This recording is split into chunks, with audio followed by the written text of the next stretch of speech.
दूसरे की मौजूदगी से आश्वासन मिलता है।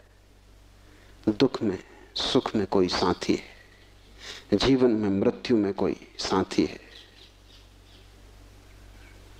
लेकिन अकेलापन स्वभाव है।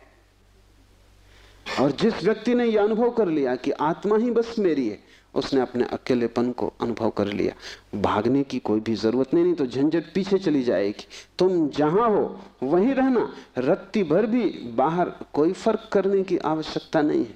लेकिन भीतर तुम अकेले हो जाना, भीतर तुम कैवल्य को अनुभव करना कि मैं अकेला हूं, कोई संगी साथी नहीं। और ये तुम दोहराना मत, क्योंकि दोहराने की कोई जरूरत नहीं कि रोज सुबह बैठ के तुम दोहराओ कि मैं अकेला हूं, कोई संगी साथी नहीं।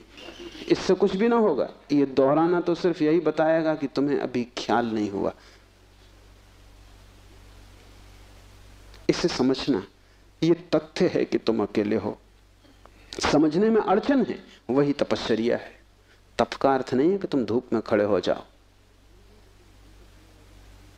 आदमी को छोड़ के सभी पशु पक्षी धूप में खड़े, उनमें से कोई भी मोक्ष नहीं चला जा रहा है।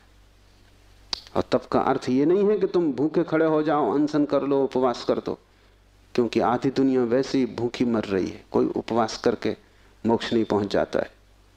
शरीर को गला दो, जला दो, उससे कुछ हल नहीं है। वो सिर्फ आत्महिंसा है और महानतम पाप है। और सिर्फ मूढ़ उस पाप में उतरते हैं। जिन्हें थोड़ा भी बोध है वो ऐसी नासमझियां ना करेंगे। दूसरे को भूखा मारना अगर गलत है तो खुद को भूखा मारना सही कैसे हो सकता है? दूसरे को सताना अगर हिंसा है तो खुद को सताना अहिंसा कैसे हो सकती है? सताने में हिंसा है, किसको तुम सताते हो इससे क्या फर्क पड़ता है? जो हिम्मतवर है वो दूसरे को सताते हैं, जो कमजोर है वो खुद को सताते हैं। क्योंकि दूसरे को सताने में एक खतरा है, दूसरा बदला लेगा। खुद को सताने में वो खतरा भी नहीं है, कौन बदला लेगा? कमजोर अपने को सताते हैं। तुमने कभी ख्याल किया, अगर पुरुष नाराज हो जाए तो वो पत्नी को पीटता, अगर पत्नी नाराज हो वो खुद को पीटती। ये जो पत्नी है ये साधुओं का प्रतीक है। कमजोर अपने को पीट लेता, क्या करे? ताकतवर दूसरे को पीटता है, क्योंकि उसमें खतरा तो है ही कि दूसरा क्या करेगा कौन जाने। कमजोर आत्महिंसक हो जाता है और ताकतवर परहिंसक होता है।